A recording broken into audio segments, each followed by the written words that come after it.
Triads, presented by Jared Anderson. This video was funded by a blended learning grant from the William G. Jackson Center for Teaching and Learning. What is a triad? Triads are the building blocks of harmony in Western music. They have a long history that goes back to early music when we begin to see harmony that arises from two or more voices. A triad is a collection simply of three notes. But triads have become specialized now to refer to three notes in stacked thirds above a root note. There are four basic triad qualities in diatonic Western music: major, minor, diminished, and augmented. We'll talk about each of these qualities in a little bit. All triads have three members. They have a root. Here's an F. They have a third. Notice this is a stacked third above that F, an A. And they have a fifth. Here's the full triad. The bottom note in this configuration, the F, is the root, the A is the third, and the C is the fifth. Notice that they are in a stacked thirds configuration. This is an F major triad.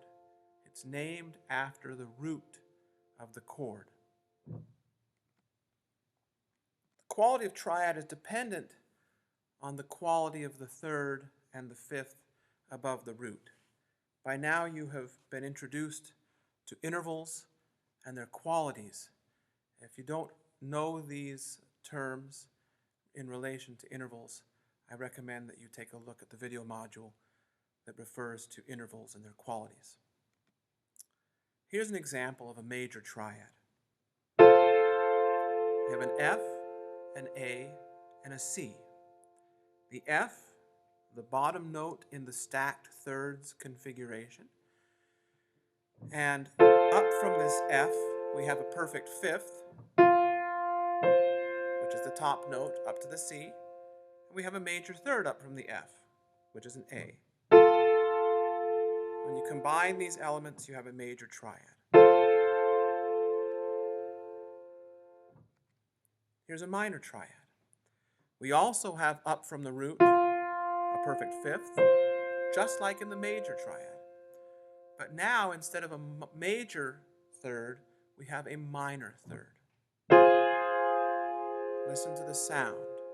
Sometimes people call a major triad bright and a minor triad dark.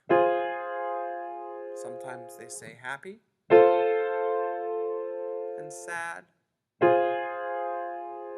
It's not always so simple in music. You'll find these triads used in many different ways. But you'll notice between the minor and the major triad, both of them have a perfect fifth. So we don't call this triad a perfect triad. We call it after the third, which is different between the two. We can move to a diminished triad. A diminished triad is when you have a diminished fifth up from the F, from the root. You can see the C has been flatted to make a diminished fifth. And then we maintain or keep the minor third. This is a diminished triad. It is considered a dissonant triad, whereas the minor and the major triad are considered consonant. It is the diminished fifth that makes this a dissonant triad. Well, on the opposite end of the spectrum, we have an augmented triad. Notice we have an F and a C sharp. In this case, it doesn't sound very dissonant, but in relationship to the triad, it is. It has an augmented fifth up from the root and it has a major third above the root. So we have an F to an A, major third, F to a C sharp, augmented fifth.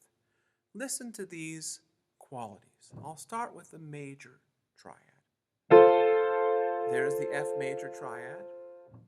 There's the F minor triad. Here's the F diminished triad. I'll go back to the major. This is the major triad. Now a little bit bigger, we have the augmented triad. The augmented triad has a relationship to the major triad because they both have major thirds. The diminished triad has a relationship to the minor triad because both of them have minor thirds. You can invert any triad.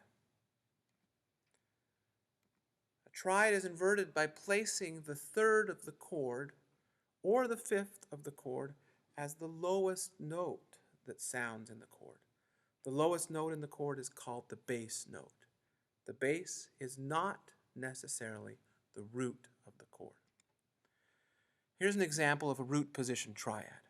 We have it in stacked thirds, F, A, C. A root position triad can be distilled down to that stacked thirds position. The F is in the bass, and this triad is named after the F, or the root of this chord. There's a third above the root, and there's a fifth above the root. Here's a first inversion triad. You can see that I've simply taken that F and C, and I've moved the A down. Listen to it played together. This is a first inversion triad. The third of the chord is in the bass. Here's another example of a first inversion triad. The A is still in the bass. The C and the F are above the A. Notice that it doesn't matter what position the other notes are above the third of the chord. As long as the third is in the bass, it is a first inversion triad. Notice there's a third between the bass note and the fifth of the chord, and there is now a sixth between the bass note, which is the third of the chord, and the root, which is on top. Here's an example of a second inversion chord. I've taken the triad and I've moved the fifth of the chord in the bass. Here's another example. These are both second inversion triads. The only thing that determines inversion is the lowest note, or the bass note. This bass note is the fifth of the chord.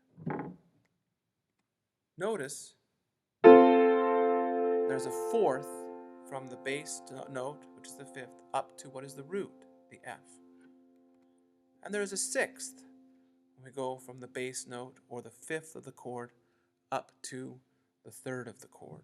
We'll talk more about these numbers when we discuss figured bass in another module. These chords are all F major triads. It doesn't matter what inversion the chord is in. If it's in root position, first inversion, or second inversion, they're all named after the root of the chord, which is F. Root position, first inversion, another first inversion, second inversion, or another second inversion.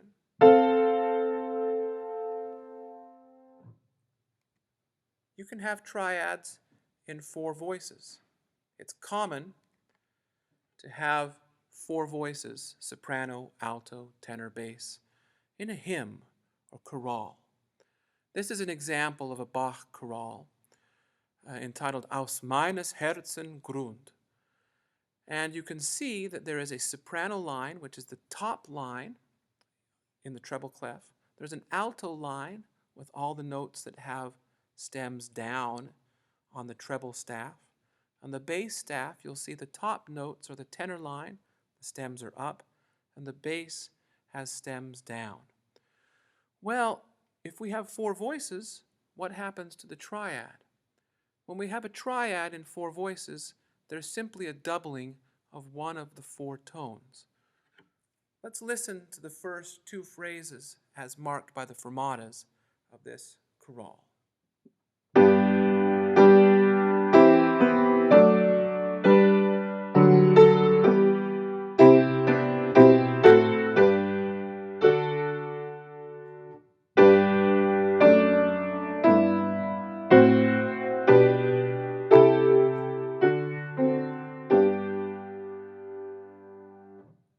Look at the first chord. What tones do we have? We have a G in the bass, we have a B, we have a D in the alto, and then we have a G again in the soprano.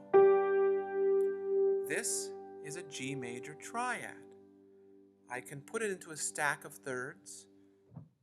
G, B, D. The bass note is indeed a G. So this is considered a root position G major triad.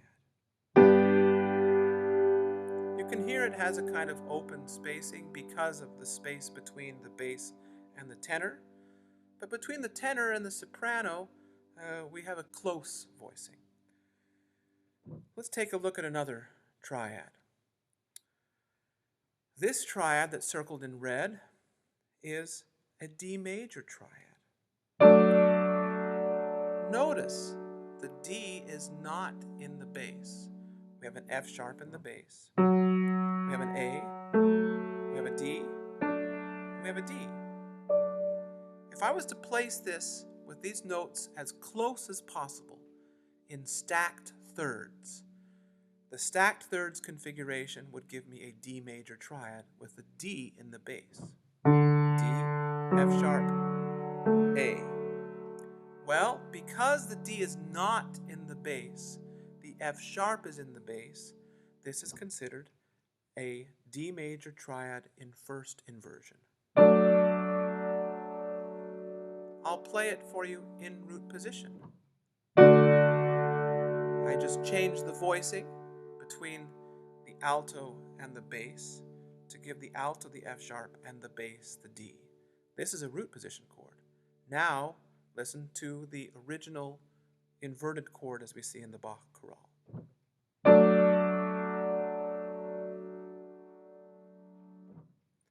Being able to recognize triads quickly is very important in understanding diatonic Western harmony.